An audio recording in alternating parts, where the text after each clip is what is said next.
ಕಲ್ಲುಗಳ ತಗ್ಗಿನಲ್ಲಿ ದೊಡ್ಡ ಸೈನ್ಯವನ ಕಾಣಲು ಜೀವವ ತುಂಬಿಸಯ್ಯ ನಿನ್ನ ಆತ್ಮಾಗಿ ನಾ ನುಡಿಯಲು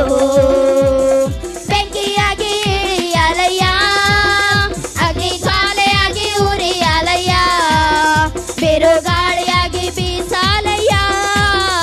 ಆತ್ಮ ನದಿಯಲ್ಲಿ ಮುಳಗಿಸಯ್ಯ ಬೆಂಕಿಯಾಗಿ ಇಳಿಯಲಯ್ಯ ಅಗ್ನಿ ಜ್ವಾಲೆಯಾಗಿ ಉರಿಯಲಯ್ಯ ಬಿರುಗಾಳಿಯಾಗಿ ಬೀಸಲಯ್ಯ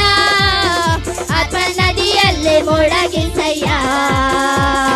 ಕರ್ಮೆಲಿನ ಬೆಟ್ಟದಲ್ಲಿ